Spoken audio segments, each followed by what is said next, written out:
Mga kapatid, tayo muli nagbabalik sa ating gawain o sa ating kapahayagan mula sa magandang balita, Biblia. Bago tayo magpatuloy mga kapatid, tayo magpasalamat sa Ama, sa Anak at sa Banal ni Espiritu Santo sapagat nasa kanila ang kapurihan kadakilahan, kalawal at kapangyarihan magpakailanman sa nawat sa nawa. Mga kapatid, ating pag-usapan, ano ang susi sa tunay na pagkakilala sa Diyos? Dito natin matutunghayan at dito natin mapapag-aaralan kung paano natin makikilala yung tunay, kung paano natin makikilala yung tunay na Diyos. Ito ba ang Ama, ang Anak at ang Banal ni Espiritu Santo? O ito ba ang Ama na makapangyarihan sa lahat at ibinigay niya ang kanyang kaisa-isang bugtong na anak para lubos natin makilala ang Ama na nasa langit, mga kapatid? Bago tayo magpatuloy mga kapatid, tayo magbigay ng maiksing panalangin sa Ama, sa Anak at sa Banal ni Espiritu Santo sa nawat sa nawa. Amang Diyos, kayo po'y dumadalangin sa oras na ito sa pamagitan lamang ng Panginoon Jesucristo at sa paggabay ng Banal ni Espiritu Santo. Ama, dumadalangin kami sa oras ito sapagkat ikaw ang aming itinataas sa pangalan lamang ng Panginoon Jesucristo. Ikaw ang aming dinadakil at pinupurihan. Ikaw ang makapangyarihang Ama na nasa langit. Ikaw ang aming Ama, siya nakakaalam ng mangyayari sa bawat isa at ang mangyayari sa hinaharap. Ikaw ang nakakaalam at nagtakda na muling pagbabalik ng iyong anak. Amang Diyos, naway pagpalain nawa kami ng pangangailangan sa pang-araw-araw, pagkain spiritual o physical man. Sa pangalan lamang ng Panginoon Kristo at ang bawat isa na angailangan ng kaligtasan mula yung papawid pandagat man o panlupa man. Diadalain ko rin po, Amang Diyos, naway kahabag at patawarin niyo po kami sa pangalan lamang ng Panginoon Kristo. Naway ilayo kami sa kapahamakan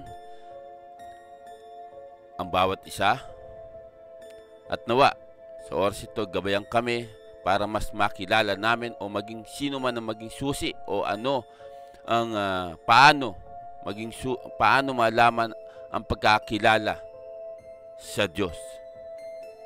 Sino ba ang susi namin para mas makilala ka namin, Amang Diyos? Sa oras ito, gabayan nawa kami ng Banal ni Espiritu Santo sa pamagitan lamang ng Panginoon Kristo. Amang Diyos, maraming salamat po sapagkat kayo po ang aming Ama na nasa kaharian ng langit at nakaupo sa kanang trono ang iyong nag-iisang bugtong na anak. Binibigyan niyo kami ng pagpapala sa araw-araw. Maraming salamat po, Ama, Anak at Banal ni Espiritu Santo sapagkat nasa inyo lamang po ang kapurihan kadakilahan, kalawal at kapangyarihan magpakailanman sa nawat sa nawa. So mga kapatid, tayo po ay magpatuloy sa ating pag-aaral, sa ating pagpapahayag. Ang katanungan, ano ang susi sa tunay na pagkakilala sa Diyos? Ito ang magandang kasagutan sa ating pag-aaral. Ang sabi nga rito sa ating pag-aaral mga kapatid, mas masidhing pagnanasa sa kabaituran ng ating puso na makilala at kilalanin ng iba. Di ba? Minsan, di ba, pansinin niyo mga kapatid, di ba? Minsan kapag meron kang nagustuhan na isang babae, ito, gawin na lang nating realidad, di ba? Minsan pag meron kang nagustuhan ng isang babae, talagang masidhing pagnanasa mo yung makilala mo siya, di ba? Malaman mo ang kanyang pangalan. Ngayon, technology malaman mo ang kanyang numero, di ba? So, ganun din, no? Ganun din sa ating kinikilalang Diyos. So, tuloy, higit sa lahat, ang lahat ng tao ay may pagnanais na kilalanin ang kanilang manlilikha. Kahit ng mga taong hindi sumasampalataya sa Diyos. Totoo naman, di ba? Kapag tayong mga Kristiyano, mga kapatid, tayo kinikilala natin ang Panginoon Jesucristo bilang anak ng Diyos at kumikilala tayo sa Ama na nasa langit. Kung sino yung nagsugo sa kanyang anak, kinikilala natin Diyos yon. So paano pa kaya yung mga hindi sumasampalataya, di ba? Siyempre, di ba, bago ka sumampalataya, kikilalanin mo muna eh. So sa pamagitan nino, di ba? Paano mo makikilala yung lumikha sa iyo, yung makapangyarihan Diyos na nagbigay sa iyo ng buhay, yung makapangyarihan Diyos na binigyan ka ng pagkakataon na mabuhay sa mundong ito, di ba? Kapag parang ganito lang yan. Bago tayo sumampalataya, bago natin tanggapin si Kristo sa buhay natin, di ba? Kinilala muna natin siya sa pamagitan ng katulad dito ng pag-aaral sa salita ng Diyos, mga kapatid. So tuloy, mga kapatid. Sa kasalukuyan, binobomba tayo ng mga palatastas na nangangako ng maraming paraan upang masiyahan ang ating pagkauhaw sa karunungan at magkaroon pa ng marami nito. So ibig sabihin, di ba? Parang ganito lang yan, mga kapatid, di ba? Sa isang TV, sa isang palabas, di ba? Sa isang palabas.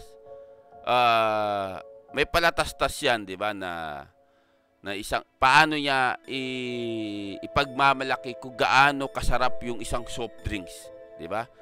Paano, di ba? Gagamit sila ng mga sikat, di ba? Mga sikat na artista, di ba? Sabaga, kung ang palatastas nagkakaroon ng gumagamit ng mga sikat, mga sikat na artista para matangkilik lamang. Para ito sabaga, inaano ko lang, mga kapatid, no? Sabaga, kino-compare ko lang kung paano natin sabaga suportahan yung pagbili ng soft drinks at yung pagkakilala natin sa Diyos. Okay? Pansinin nyo doon sa palatastas ng TV, di ba? So, halimbawa, soft drinks, di ba? Gamit siya ng artista. Gagastos talaga siya ng malaki kasi magkano-ano sa TV. Samantala kung gusto natin makilala ang Diyos, di ba? Andiyan yung salita ng Diyos. Andiyan yung banal na aklat. Andiyan yung salita ng Diyos na anak ng Diyos. Diba? Hindi ka nagagastos.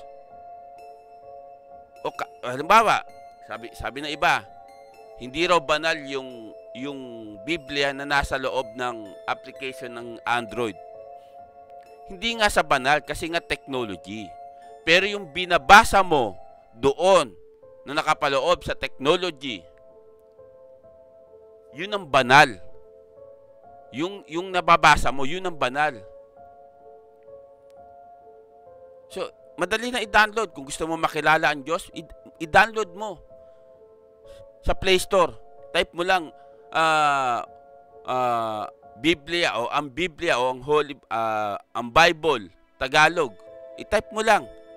Hindi nga sa banal kasi nga technology application. Pero yung mababasa mo doon, yun ang banal. Yung mababasa mo. So, tuloy natin, mga kapatid. Sabaga, may kanya-kanyang, kung ang tao may kanya-kanyang taktika para tangkilikin o makilala yung lubos ng isang produkto, ang Diyos naman, mga kapatid, merong salita ng Diyos, merong Biblia para doon natin sa makilala ng lubos. Di ba? Sabaga, habang nagbabasa tayo, maunawaan mo, maintindihan mo At doon mo makikita na merong Ama, na merong Anak, at merong banal na Espiritu Santo. So tuloy, mga kapatid, tuloy natin.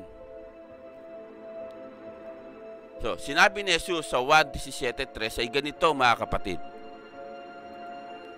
Ito ang buhay na walang hanggan, ang kilalanin kanila, ang iisa at tunay na Diyos at si Jesucristo na iyong sinugo. So dito pansinin nyo, mga kapatid, no? Pansinin nyo sa talata, iisa at tunay na Diyos. Isipin nyo balikan natin, mga kapatid. Ang sinabi rito sa Ebanghelyo ni Juan 17:3, ganito sinasabi, mga kapatid. Ito ang buhay na walang hanggan, ang kilalaning kanila, ang iisa at tunay na Diyos at Jesucristo at si Jesucristo na iyong sinugo. Dito pansinin nyo, mga kapatid. Dito ipinapangaral ng Panginoong Jesucristo na magkakaroon tayo ng buhay na walang hanggan, na nakilalanin natin o makikilala natin ang iisang Diyos.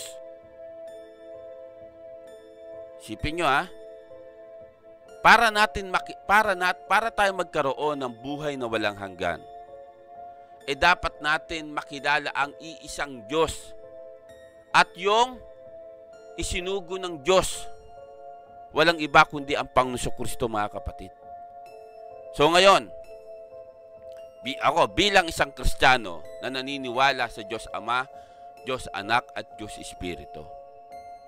Okay?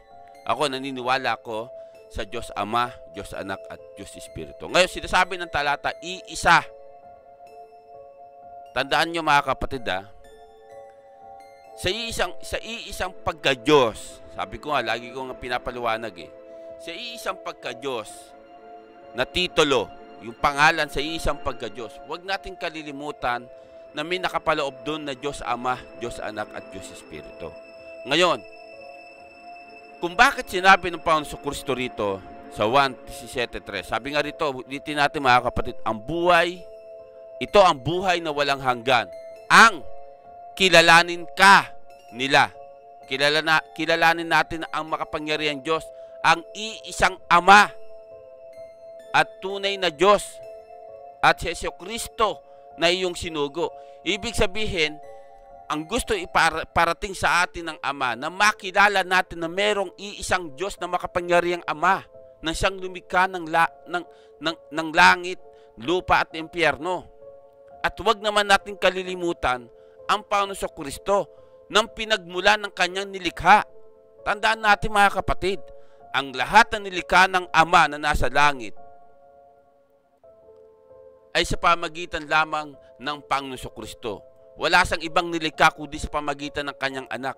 Yan ang pinaparting sa atin ng Panginoong Kristo. At inuulit ko, mga kapatid, hindi nagsasalita ang Panginoong Kristo mula sa kanyang sarili.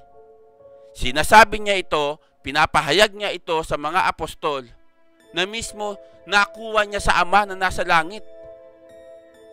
Nagsasabi, 'di ba? Nagsasalita ako kung ano yung sinasabi ng aking Ama. Pinapahayag ko kung ano yung pinapahayag sa akin ng Ama.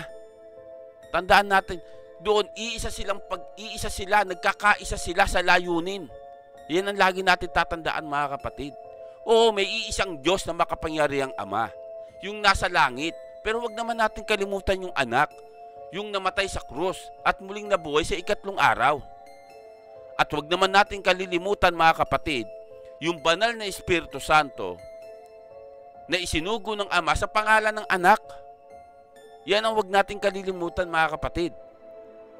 So tuloy, mga kapatid, ngayon, ano ang susi sa tunay na pagkakilala sa Diyos?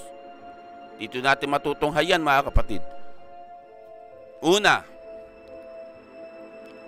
nararapat na maunawaan ng tao na sa kanyang sariling kakayahan, hindi niya kayang maunawaan ang Diyos dahil sa kanyang kasalanan. Bakit? Kasi nga, makasalanan tayong mga tao, mga kapatid.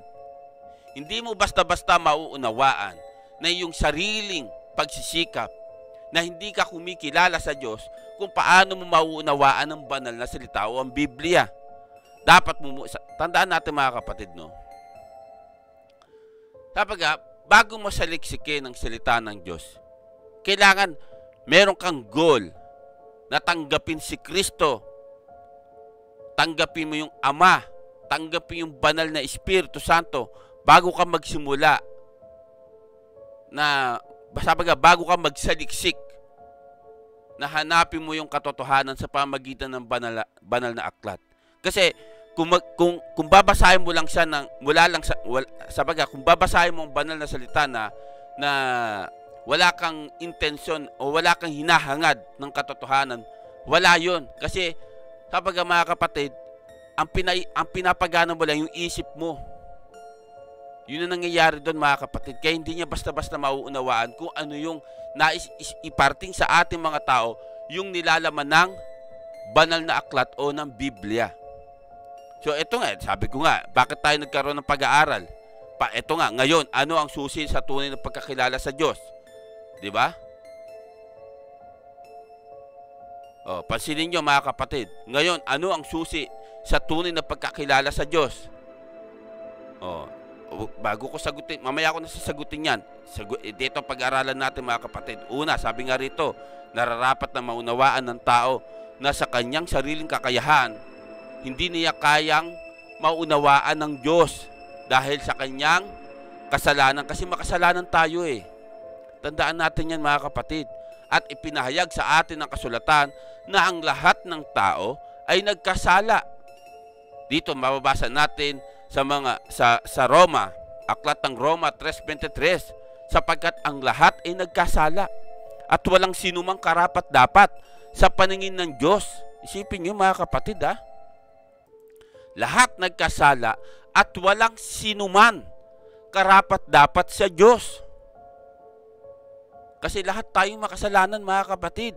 At hindi tayo nakaabot sa pamantayan ng Diyos upang magkaroon ng kaugnayan sa Kanya.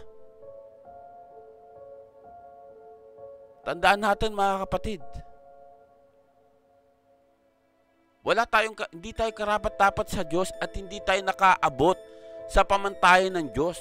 Tandaan natin, ang Diyos po ay isang banal mga kapatid. Tandaan natin yan mga kapatid. Ang Diyos po ay banal. Napakabanal ng Diyos na makapangyarihan sa lahat. At ganoon din ang anak. Huwag natin kalimutan. Banal din ang Panginoon Jesucristo mga kapatid. At ganoon din ang Espiritu Santo. Huwag natin kalilimutan mga kapatid.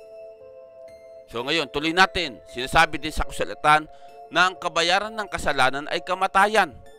Basahin natin mga kapatid, 6:23 Roma. Sapagkat kamatayan ang kabayaran ng kasalanan, ngunit ang kaloob ng Diyos ay buhay na walang hanggan sa pamagitan ni Kristo Jesus na ating Panginoon. Pansinin niyo mga kapatid. Itong patungkol dito sa 6:23 Roma, ito lagi na natin ito napapag-aaralan mga kapatid. At sa mga nakaraang in-upload ko patungkol sa kamatayan, lagi ko to nagagamit. Tandaan natin mga kapatid, sa pisikal, mamamatay tayo eh. Bakit? Kasi nga makasalanan tayo. Pero wag naman natin idama yung ating spiritual. Wag nating idama yung ating spiritual na kaluluwa mga kapatid. Yung ating espiritu at ang ating kaluluwa, wag naman nating idamay. Kaya nga tayo nag-aaral mga kapatid ng salita ng Diyos at ang yung lingkod ay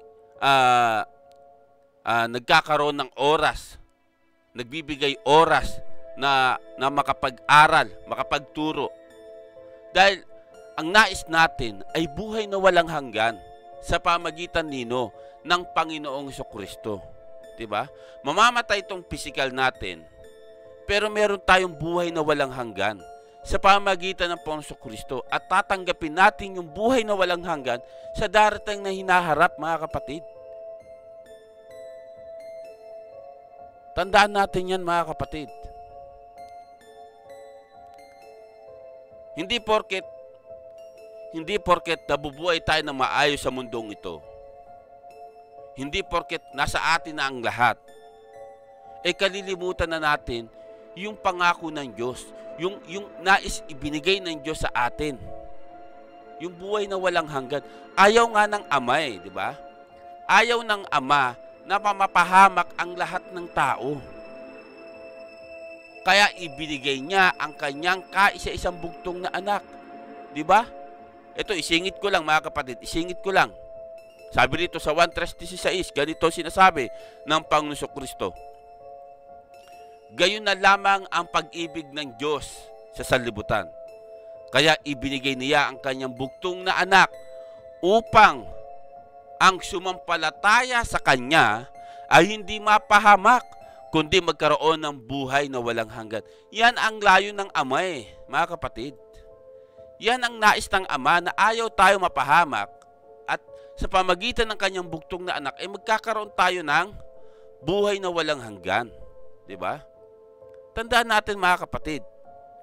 At tayo ay parurusahan ng Diyos sa walang hanggang pagdurusa maliban tanggapin natin ang pananampalataya, ang katotohanan ng ginawa ni Jesus doon sa krus. Diba, mga kapatid? Kaya nakakalungkot mga kapatid eh. Nakakalungkot isipin mga kapatid na may mga tao at hindi lang may mga, maraming tao na hindi naniniwala sa pagkamatay sa krus ng Panginoon Kristo. 'Di ba? Tandaan natin 'yan, mga kapatid. So paano na lang, 'di ba? Paano na lang? Ano sabi rito? At tayo ay parurusahan ng Diyos sa walang hanggang pagdurusa. Saan 'yon? Doon sa ikalawang kamatayan, doon sa impyerno. At 'yun ang ayaw ng Diyos. Tandaan natin 'yan, mga kapatid. Kababasa ko lang, 'di ba? 3:16 ng 1, 'di ba? Upang ang sumampalataya sa Kanya ay hindi mapahamak. Kanino? Sa bugtong na anak. Yun ang ayaw ng Ama, na pagdusahan natin. Yung pagdurusa na walang hanggang pagdurusa, mga kapatid. Yun ang ayaw yun ang ayaw ng Ama na nasa langit, na maramdaman natin sa hinaharap, mga kapatid. Matanggap natin sa hinaharap. At tandaan, kaya ko lagi sinasabing sa hinaharap, kasi tandaan natin, mga kapatid, yung mangyayari sa hinaharap, yung paghuhukom, yung tinutukoy ko, mga kapatid. Yung paghuhukom. Hahatulan tayo ng Diyos ayon sa ating ginawa. Yan ang lagi natin tatandaan, mga kapatid. So paano tayo makakaiwas doon sa walang hanggang pagdurusa, 'di ba? Ang sabi rito, tanggapin natin at panampalatayanan ang katotohanan ng ginawa ni Jesus doon sa krus, 'di ba? Kaya nga namatay ang anak ng Diyos sa krus dahil sa pagmamahal ng Ama na nasa langit, mga kapatid. At sabi ko nga, maraming mga tao na hindi naniniwala sa anak ng Diyos, sa nagkatawang tao, at sa namatay sa krus. Maraming hindi naniniwala sa ganyang sa ganyang pangyayari. Hindi sila naniniwala, mga kapatid. Kasi ang tao, mga kapatid, bago mo mapaniwala, ang ibang tao, bago mo paniwala, kailangan nakita niya muna sa personal. Ano ba sabi ng Panginoon Kristo, di ba?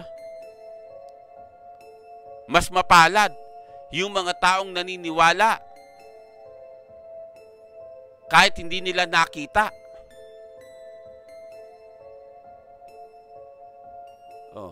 Mas mapalad yun. Mas mapalad tayong mga Kristiyano sa kabila nung hindi natin nakita ang Panginoong Kristo at binigyan tayo ng pagkakataon makabasa ng banal na aklat o ng Biblia. Napakapalad na natin Nakakalungkot isipin, mga kapatid, may nagsasabing sila'y Kristiyano, pero ang pagkakilala sa Panginoong Kristo ay tao lamang. Hindi anak ng Diyos, hindi nagkatawang tao, kundi isang tao lamang. Yun ang nakalulungkot, mga kapatid.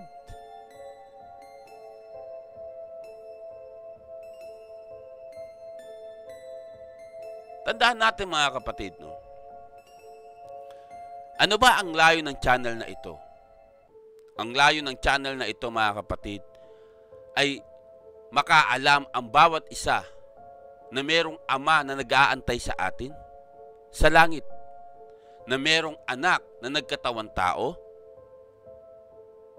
namatay sa krus, muling nabuhay sa ikatlong araw, anak ng Diyos,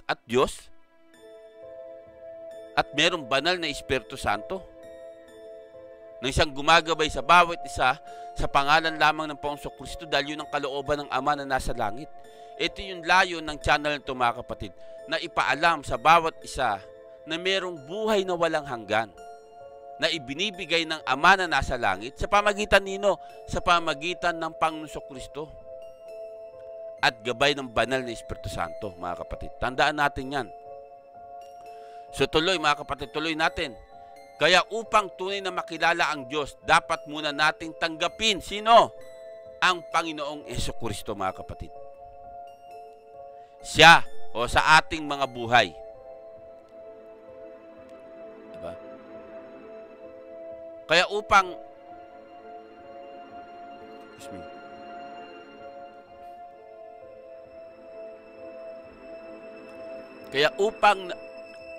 Kaya upang tunay na makilala ang Diyos, dapat muna nating tanggapin si Hesukristo o ang ating Panginoong Hesus sa ating buhay, mga kapatid.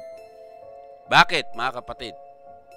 Dahil sa pamagitan niya ay ganito sinasabi sa 1:1-12, ganito sinasabi kung bakit kailangan natin tanggapin si Kristo sa buhay natin, mga kapatid. Ngunit ang lahat ng tumanggap at nanalig sa Kanya ay pinagkalooban niya ng karapatang maging anak ng Diyos, mga kapatid. Yan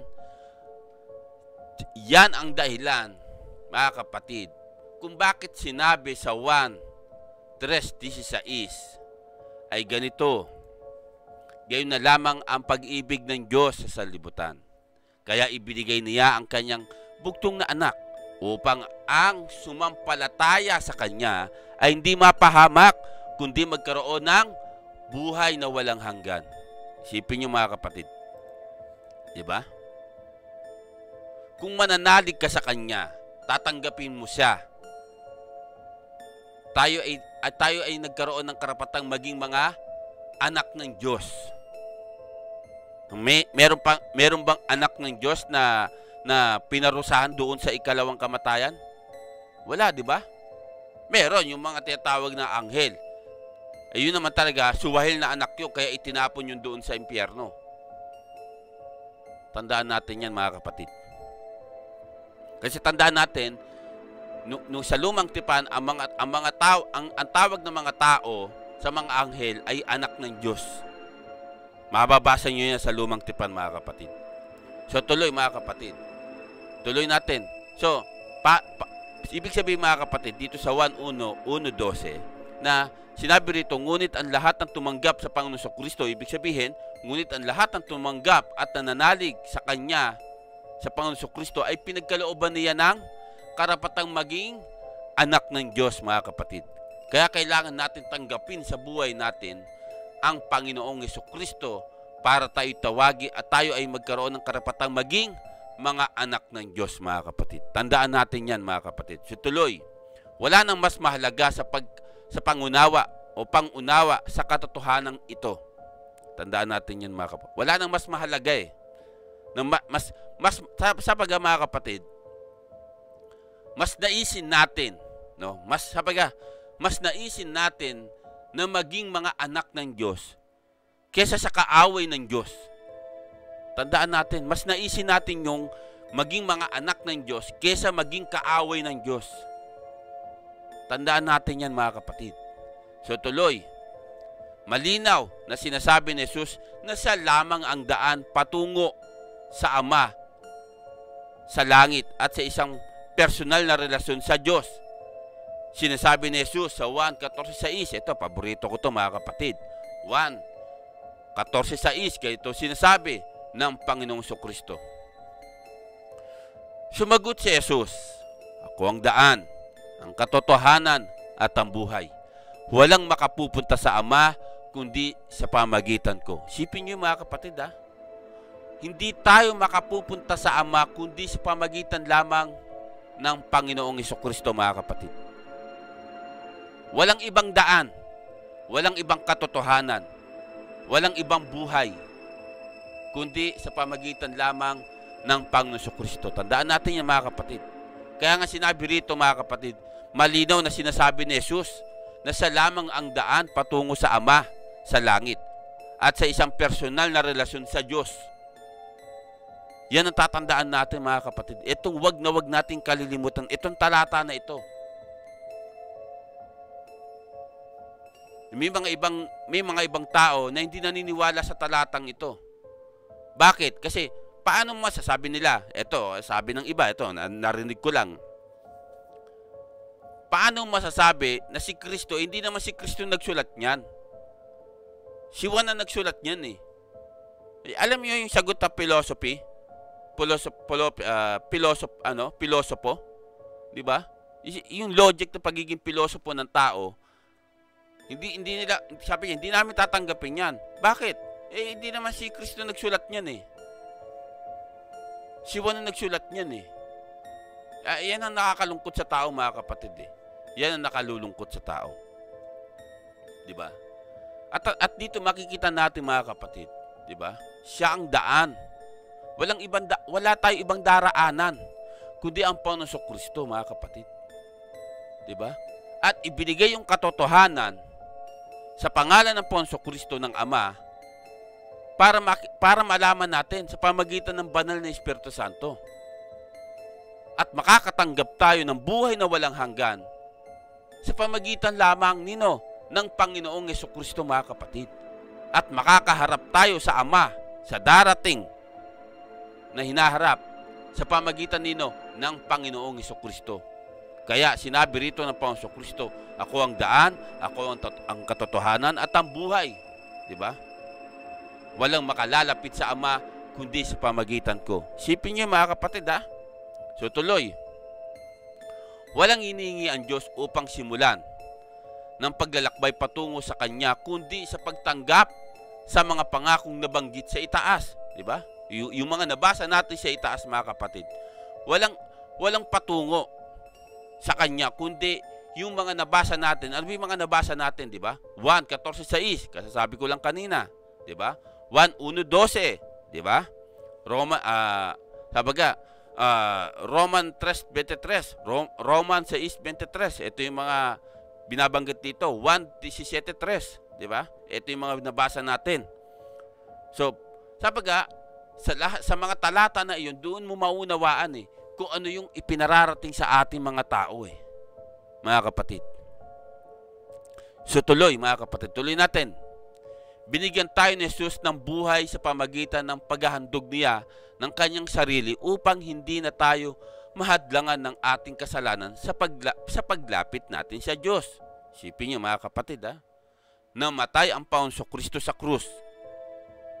At sa pamagitan ng kanyang kamatayan, tayo pinawalang sala ng Ama na nasa langit. Tinanggap tayo bilang mga anak ng Diyos kung tatanggapin natin si Kristo sa buhay natin, tinanggap natin si Kristo na matay sa krus, tinanggap natin si Kristo na nagkatawang tao, tinanggap natin si Kristo na siya'y anak ng Diyos. Yan ang tatandaan natin, mga kapatid. So tuloy, matapos natin tanggapin ang katotohanan ito, makakapagsimula tayo na pagkilala sa Diyos sa isang personal na kaparaanan. Ibig sabihin, ang pinupunto rito, mga kapatid,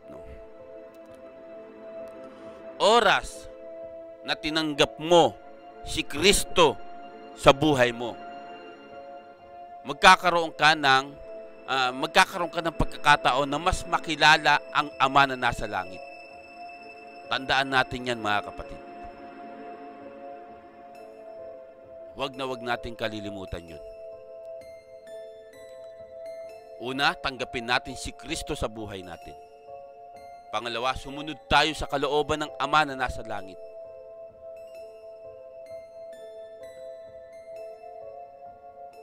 Tandaan natin yan, mga kapatid. Pangatlo, tanggapin natin ang banal na Espiritu Santo sa buhay natin. Yan ang dapat natin gawin sa buhay natin, mga kapatid. Para makilala natin ang Ama sa hinaharap. So tuloy, mga kapatid.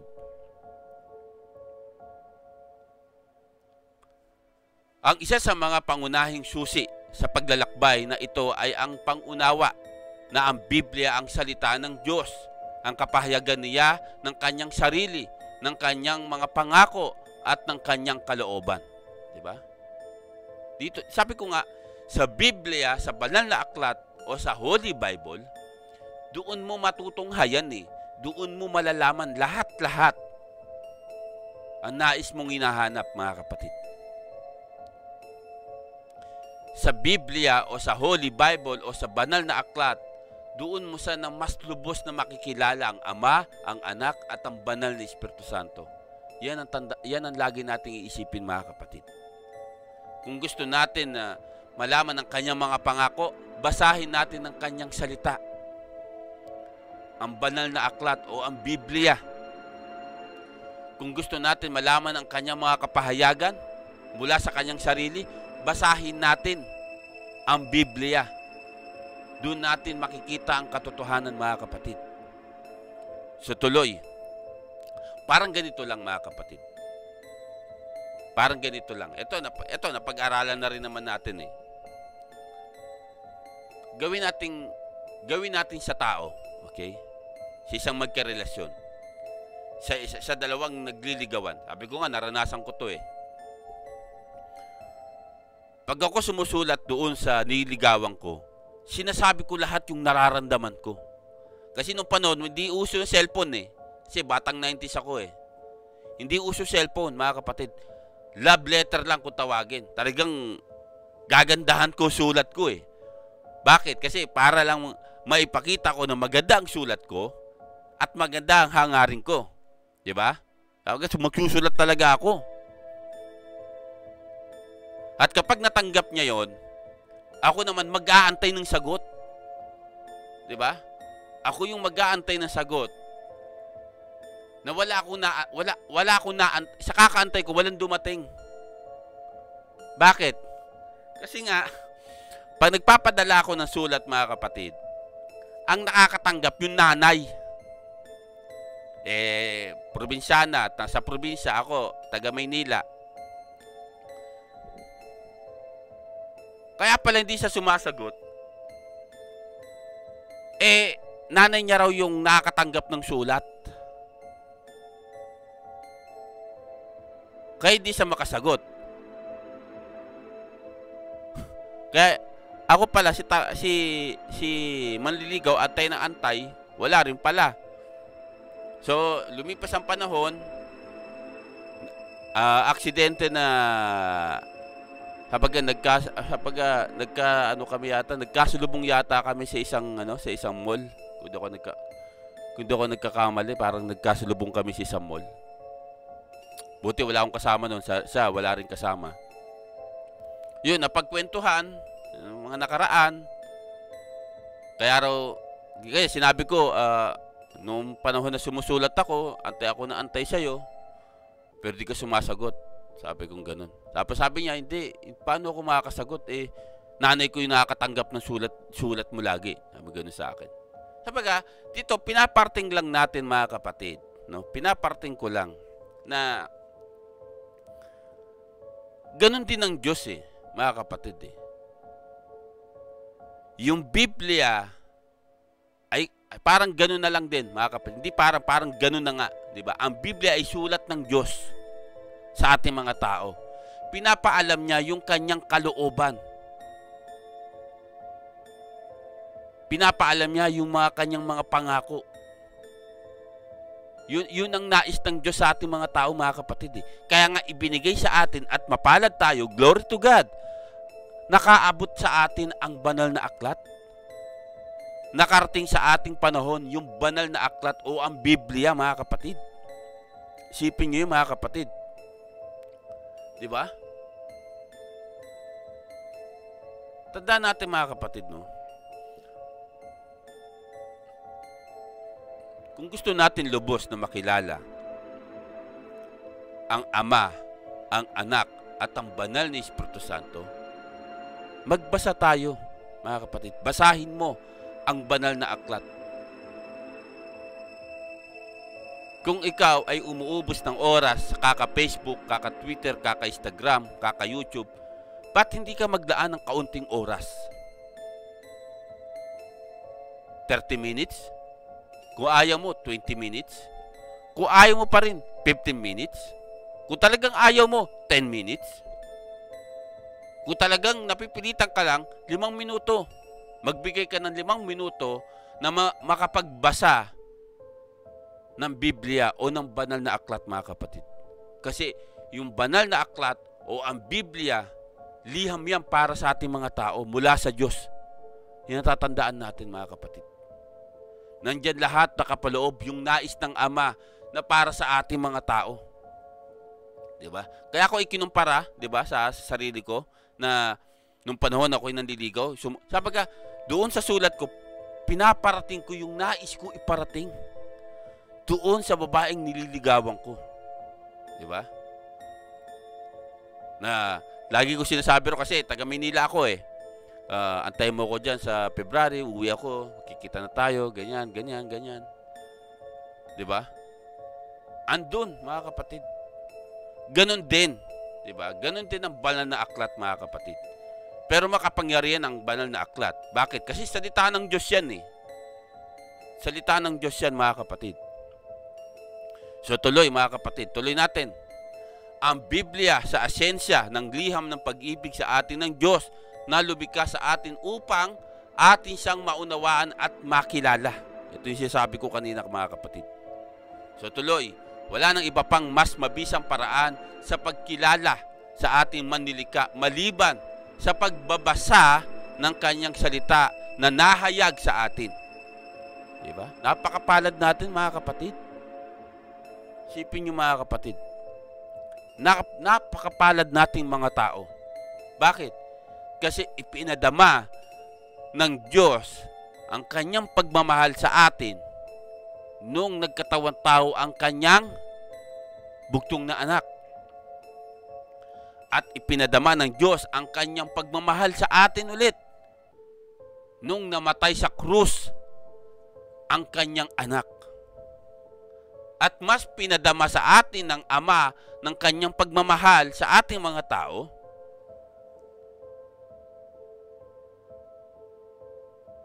na tinanggap natin si Kristo at makalapit tayo sa Kanya. Diba?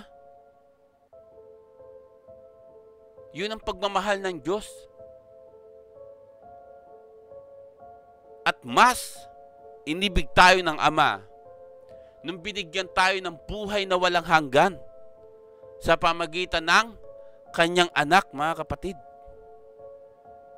Tandaan natin, mga kapatid. Kaya dito, diba? Dito, kung gusto mo talaga mas makilala, mas maunawaan, mas malaman ang katotohanan, walang ibang mabisang paraan para makilala mo ang Diyos, mga kapatid. Yung manlilikha, maliban sa basahin natin ang banal na aklat. Kaya nga tayo nag-aaral, di ba? Kaya nga may lumalabas dyan sa screen nyo, mga kapatid, para nababasa nyo rin. Hindi lang ako. Kasi, nung una, napansin nyo, di ba, sa mga late na, kasi sa live streaming, magagawa rin naman sa ganitong paraan, pero, sabaga, maproseso. Maproseso sa. So ngayon, para mas maintindihan sa mga nanonood o nakikinig sa channel na ito, naglagay na rin ako ng mga talata para nababasa nyo rin ang sinasabi ng Diyos sa ating mga tao, mga kapatid. Glory to God. In Jesus' name. Habang dumadaan ang panahon, lumalawak at lumalawak pa ang aking kaalaman pagdating sa technology na ganito. So, glory to God. Pinupurihan ko ang Ama, ang Anak at ang Banal ni Espiritu Santo. So, tuloy natin, mga kapatid, no? Tuloy natin. At napakahalaga na ipagpatuloy ang prosesong ito sa ating patuloy na paglalakbay patungo sa Diyos. Tandaan natin, mga kapatid, no? Habang nabubuhay tayo sa mundong ito, binibigyan tayo ng pagkakataon na iproseso natin ang ating pagtanggap ng buhay na walang hanggan. Sa pamagitan nino? Sa pamagitan ng anak ng Diyos. Sa pamagitan ng Panginoon Kristo. Tandaan natin, mga kapatid, habang nabubuhay ka sa mundong ito, mga kapatid, huwag ka nang mag-isip, huwag ka nang magdahilan. Tanggapin mo si Kristo sa buhay mo. Magsimula ka na, mga kapatid. Tandaan natin. Yan natatandaan natin, mga kapatid. Habang nabubuhay ka sa mundong ito, mga kapatid, simulan mo na. Kasi, sabi nga ni Apostol Pablo, di ba, kung wala naman talagang kaligtasan, dapat mag-inom na lang tayo. Maglasing, kumain, mag-inom, maglasing, kumain. Huwag na natin intindihin yan. Wala namang kaligtasan Pero meron, mga kapatid. Merong kaligtasan na ibinibigay sa atin ng Ama na nasa langit sa pamagitan ng kanyang anak. At yun ang nais ng Ama. Diba? Andino, sinasabi sa 1:3-16, diba? Kung sino mang sumampalataya sa Kanya, ay di mapahamak, kundi magkaroon ng buhay na walang hanggan. Tandaan natin yan, mga kapatid. So tuloy, isinulat ni Pablo kay Timoteo sa ikalawang Timoteo 3:14 hanggang 16. Ganito sinasabi ni Apostol Pablo, mga kapatid. Ngunit huwag mong tatalikdan ang mga aral na natutuhan mo at matibay na pinananaligan. Yamang kilala mo ang nagturo nito sa iyo. Mula pa sa pagkabata, alam mo na ang banal na kasulatan ay nagtuturo ng daan ng kaligtasan. Sa pamagitan ng pananalig kay Kristo Jesus, lahat ng kasulatan ay kinasihan ng Diyos at magagamit sa pagtuturo ng katotohanan, sa pagpapabulaan, sa maling aral at sa pagtutuwid sa likong gawain at sa pag-akay sa matuwid na pamumuhay. Amen. Glory to God, diba? Sipin niyo, mga kapatid. Sa pamagitan ng banal na aklat, ito sa panahon to ng Apostol Pablo, na sinulatan niya si Apostol Timoteo, mga kapatid. Ngayon, wala na sila eh. Ngayon, etong isinulat ni Apostol Pablo, nakarating sa atin panahon. Isipin nyo, nakarating. Sa pamagitan ng banal na aklat, mga kapatid. O ang Biblia, mga kapatid. Ang banal na Biblia, mga kapatid. Kaya nga sinabi nga rito ni Apostol Pablo, mga kapatid, kay Timoteo, na ngunit huwag mong tatalikdan ang mga aral na natutuhan mo at matibay na pinanaligan. Yamang kilala mo ang nagturo nito sa iyo. Mula pa sa pagkabata, alam mo na ang banal na kasulatan ay nagtuturo ng daan ng kaligtasan sa pamagitan ng pananalig kay Kristo Jesus. Yan, tatandaan natin, mga kapatid, Kapag dito pinapaalam lang ni Apostol Pablo kay Timoteo at nakarating sa atin na ang banal na aklat o ang Biblia, mga kapatid, ay nakakapagbigay ng kaligtasan. Nakakapagbigay ng pananalig sa Diyos Ama, Diyos Anak at Diyos Espiritu Santo. Yan ang dapat natin tanggapin sa buhay natin. At ang banal na aklat, mga kapatid, ay nakakapagturo sa likong gawain. Itinutuwid niya ang pamumuhay ng tao. Yan ang tatandaan natin, mga kapatid. At dito natin malalaman, mga kapatid, sa banal na aklat o sa Biblia, galit sa Diyos sa mga taong makasalanan. Sa gawain ng mga taong masasama, galit ang Diyos sa mga taong ganito. Tandaan natin, mga kapatid.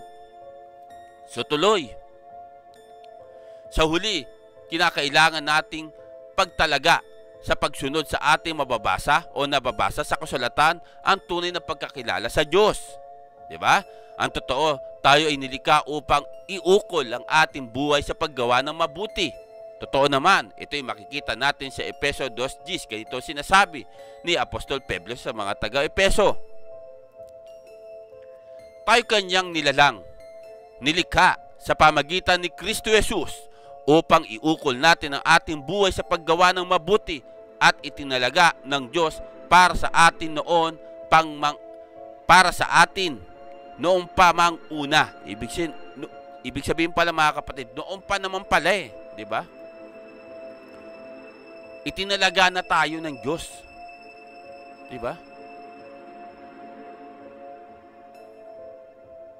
Para iuukol natin ang ating buhay sa paggawa ng mabuti sa pamagitan ng Ama, ng Anak at ng banal na Espiritu Santo, mga kapatid. So tuloy, upang maging bahagi ng patuloy na pagpapahayag ng Diyos sa kanyang sarili sa atin sa pamagitan ng kanyang salita. Diba? Meron tayong responsibilidad na ipamuhay ang ating pananampalataya na kinakailangan sa ating pagkakilala sa Diyos. Totoo naman, di ba? Oras na kumilala ka sa Diyos, mga kapatid, kailangan ipamuhay mo kung ano yung nababasa mo sa banal na aklat o sa Biblia, mga kapatid. So tuloy, lahat tayo ay asin. Sabi rito, no? Lahat tayo ay asin at ilaw ng sanlibutan. Ito ay makikita sa Mateo 5:13 hanggang 14. Versikulo. Kayo'y asin sa sanlibutan. Kung mawalan ng alat ang asin, paano pang mapapanatili uli ang alat nito? Wala na itong kabuluhan, kaya't itinatapon na lamang at niyayapakan ng mga tao. Kayo ilaw sa sanlibutan, hindi maitatago ang isang lunsod na nakatayo sa ibabaw ng burol. Amen, no? Glory to God, mga kapatid, no? Glory to God. So dito, pinapaalam sa atin ng Panginoon Kristo, mga kapatid, na tayo ay asin sa sanlibutan, mga kapatid. Basahin natin ulit, mga kapatid. Basahin natin. Basahin natin, mga kapatid. Sabi rito, kayo'y asin sa sanlibutan. Okay? Tayo yung maalat. Tayo yung, sabaga, mga kapatid, nilikha tayo ng Diyos. Okay?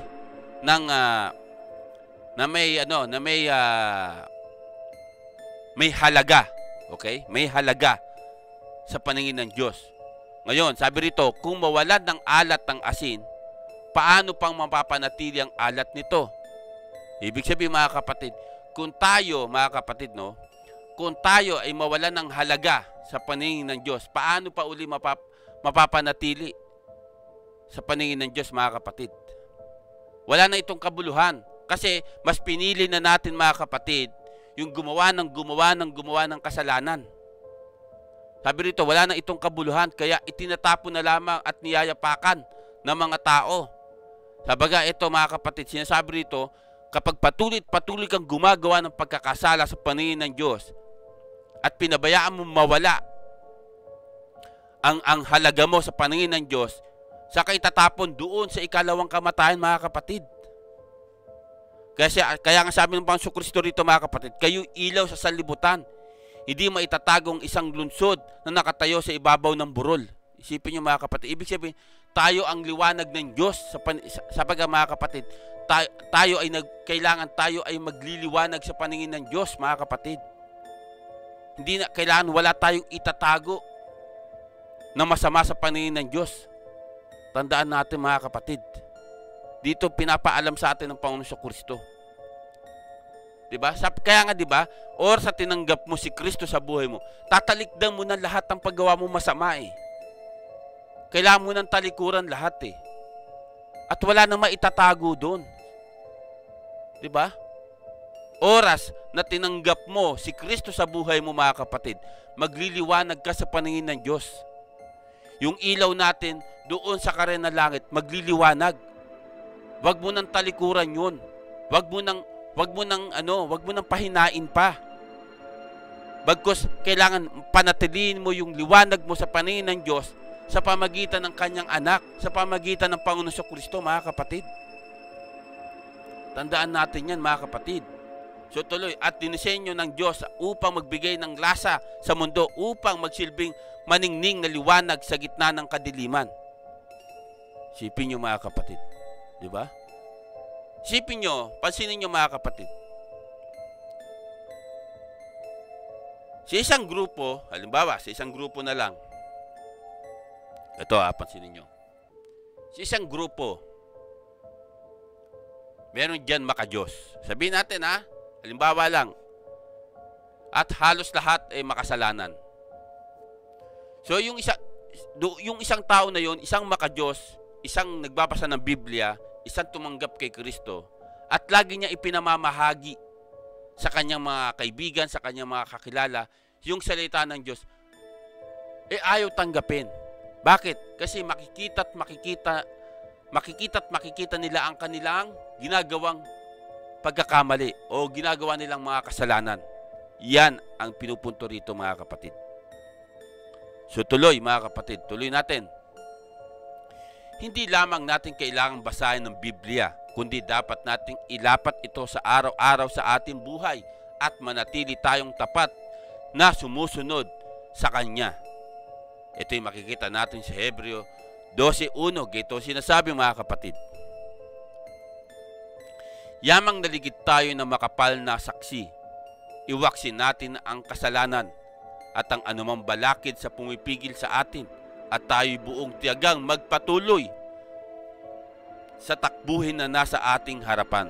Ibig sabihin, pinapaalam lang ni Apostol Pablo sa ating, mga kapatid, dito, yung sinasabi niya rito mga kapatid, yamang naligid tayo na makapal na saksi. Ibig sabihin mga kapatid, ito yung mga taong makasalanan mga kapatid. Ito yung mga taong makasalanan, itong makapal, ito sa mundong ito, makapal na makasalanang tao to mga kapatid. Kaya sinabi rito, iwaksin natin ang kasalanan. Dapat sabaga, iwasan natin ang mga taong makasalanan. Huwag tayo tumulad sa kanila mga kapatid. At anumang balakid na pupigil sa atin, ibig sabihin, kahit sila ay, kahit itong mga taong makasalanan to, pinipigilan tayo sa pagpapahayag, huwag tayo magpapigil mga kapatid. Huwag tayo magpapigil mga kapatid. Tayo buong tiyagang magpatuloy. Ibig sabihin, gawin natin ang karapat-dapat mga kapatid, na magpatuloy. Magpatuloy tayo sa dapat natin ipahayag ang salita ng Diyos. Diba? Sa takbuhin na nasa ating harapan. Ibig sabihin, yung takbuhin sa ating harapan mga kapatid, ito yun mga kapatid, ang salita ng Diyos mga kapatid. Ito yun. Nasa harapan natin ang salita ng Diyos na patuloy natin itaguyod. Ipatuloy natin ipangaral. Yan ang nais parating sa atin ng Ama na nasa langit mga kapatid. Tandaan natin mga kapatid. So tuloy, binigyan ni Jesus ng napakataas na importansya ang pag-ibig sa Diyos at ang pag-ibig natin sa ating kapwa, gaya ng pag-ibig natin sa ating sarili. Ito ay makikita sa Mateo 22:37 hanggang 39. Ganito ang sinasabi ng Panginoong Jesucristo mga kapatid. Sumagot si Jesus, ibigin mo ang Panginoon mong Diyos ng buong puso, ng buong kaluluwa at ng buong pag-iisip. Ito ang pinakamahalagang utos. Ito naman ang pangalawa, ibigin mo ang iyong kapwa gaya ng iyong sarili. Isipin niyo mga kapatid ha. Isipin niyo mga kapatid. Diba? Oras na binasa mo ang banal na Biblia, ito ang unang-unang gagawin mo mga kapatid. Ito yung pinakamahalagang utos na ipinaalam sa atin ng Panginoong Jesucristo mga kapatid. Ibigin mo ang Panginoon mong Diyos ng buong puso, ng buong kaluluwa na nakapaloob sa ating katawan, at ng buong pag-iisip na nakapaloob dito sa ating utak mga kapatid. Yan yung pinakamahalagang utos na dapat natin gampanan at gawin sa buhay natin. Ito, sabi nga, ito ang pinakamahalagang utos. Ito yun mga kapatid. Ito naman ang pangalawa. Ibigin mo ang iyong kapwa gaya ng iyong sarili mga kapatid. Kasi hindi mo pwedeng baliwalain itong nasa baba mga kapatid. Inibig mo nga ng buo ang Diyos, tapos galit ka naman sa kapwa, di wow. Baliwala yun. Kailangan mga kapatid, oras na inibig mo ang Diyos ng buong puso, buong kaluluwa, buong pag-iisip, kailangan mo ibigin mo rin ang iyong kapwa. Yan ang tatandaan natin mga kapatid. Kailangan mo ibigin ang iyong kapwa, maging kaaway man yan. Pero ang tao hindi nagagawa yan mga kapatid eh.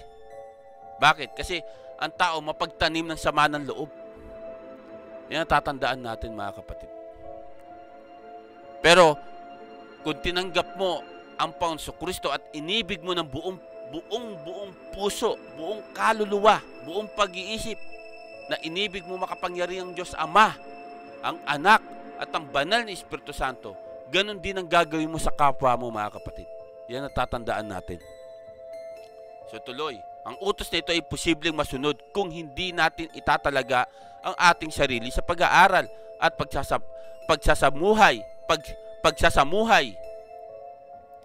o pag-isasabuhay ng mga katotohanan na nahayag sa kanyang salita. Tandaan natin yan mga kapatid.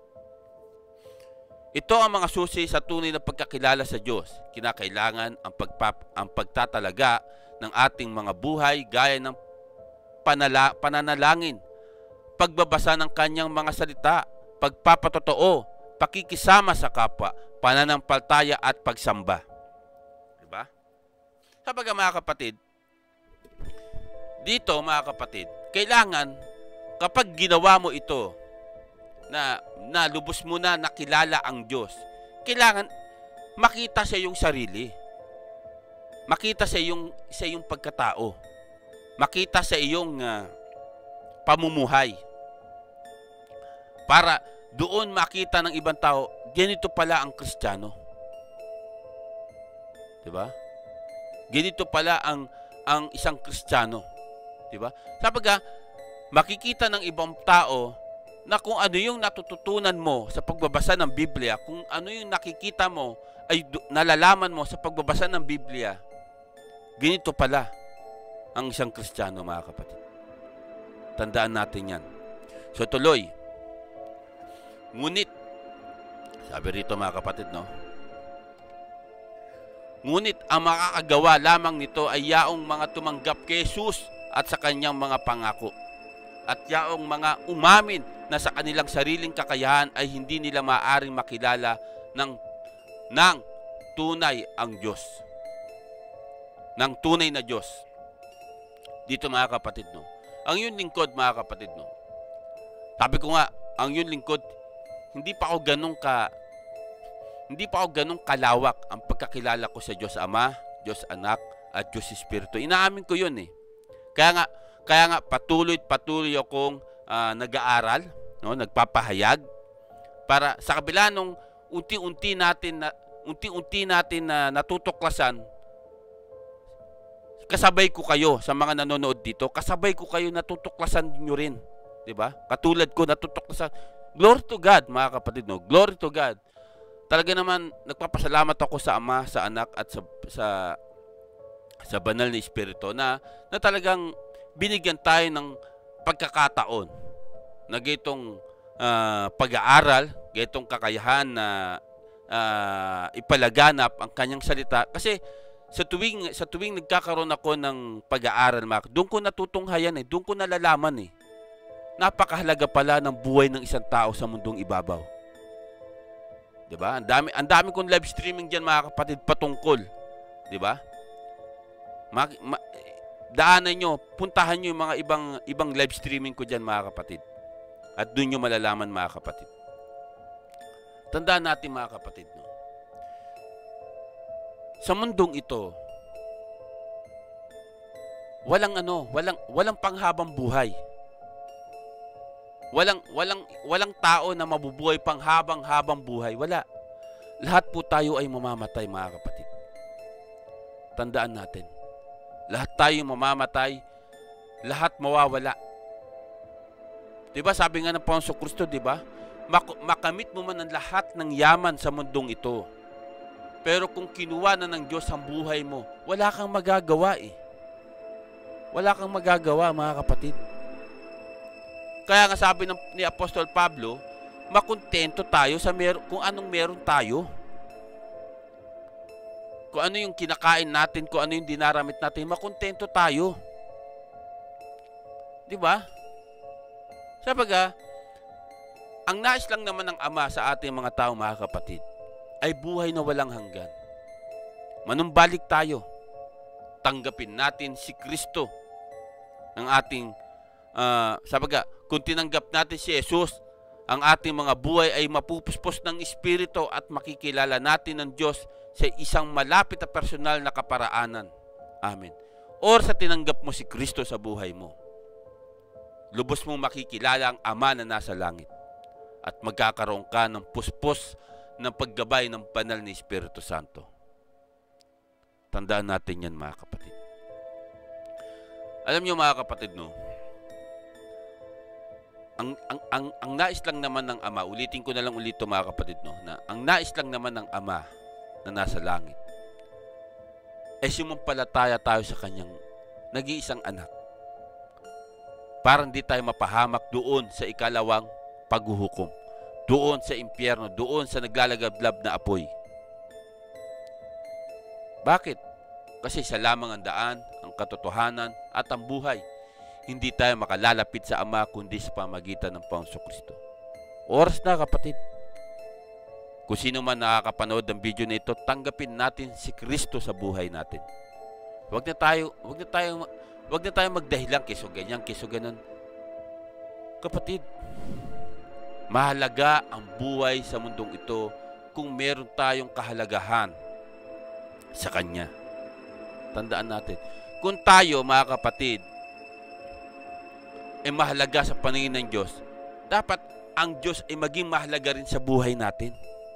Kung tayo ay unang inibig ng Diyos, dapat tayo rin mas ibigin natin ng Diyos Ama na nasa langit, ang Diyos Anak na nasa langit, at ang Diyos Espiritu Santo na nasa langit, na siyang gumagabay sa bawat isa. Tandaan natin yan mga kapatid.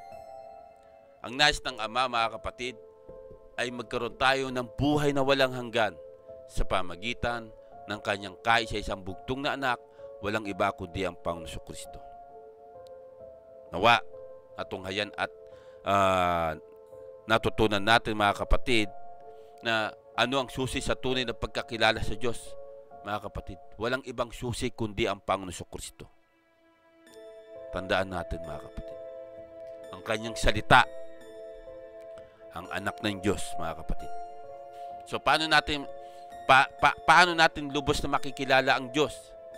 Sa pamagitan ng anak at sa pamagitan ng pagbabasa ng Biblia mga kapatid. Ito ang dapat natin gawin sa buhay natin habang nabubuhay tayo sa mundong ito.